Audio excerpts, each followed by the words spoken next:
అభివృద్ధిని చూసి ఓర్వలేక మాజీ ఎమ్మెల్యే చిర్ల జగ్గిరెడ్డి తనపై కూటమి ప్రభుత్వంపై తప్పుడు ఆరోపణలు చేస్తున్నారని కొత్తపేట ఎమ్మెల్యే బండారు సత్యానందరావు మండిపడ్డారు. అంబేద్కర్ కోనసీమ జిల్లా రావులపాలెంలో ఎమ్మెల్యే సమావేశం నిర్వహించారు. ఈ సందర్భంగా అవినీతి పితామహులు జగన్ జగ్గిరెడ్డి అని విమర్శించారు. వేల కోట్లు దోచుకున్న ఇసుకను కూటమి ప్రభుత్వం ఉచితంగా అందిస్తుందని అన్నారు. జగ్గిరెడ్డి కళ్లకు అభివృద్ధి అంతా అవినీతిలా కనిపిస్తుందని అన్నారు.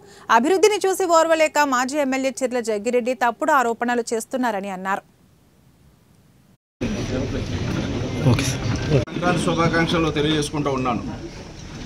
మరి ఎన్డీఏ కూటమి ప్రభుత్వం అధికారంలోకి వచ్చిన తర్వాత ఈ రాష్ట్ర అభివృద్ధి కోసం, నియోజకవర్గ అభివృద్ధి కోసం పరుగులు పెడతా ఉంది. అనేక కార్యక్రమాలు ప్రజలకు అందిస్తూ ఉంది. ఒక మంచి ప్రభుత్వంగా పేరు తెచ్చుకుంటూ ఉంది. గత ప్రభుత్వం చేసిన అరాచకాలకి, గత ప్రభుత్వంలో ఉన్న విధ్వంసక పాలనకి, గత ప్రభుత్వ అవినీతి పాలనకి చరమగీతం పాడారు మొన్న ఎన్నికల్లో. అది మర్చిపోయి ఈ రోజున వైసీపీ నాయకులు నా మీద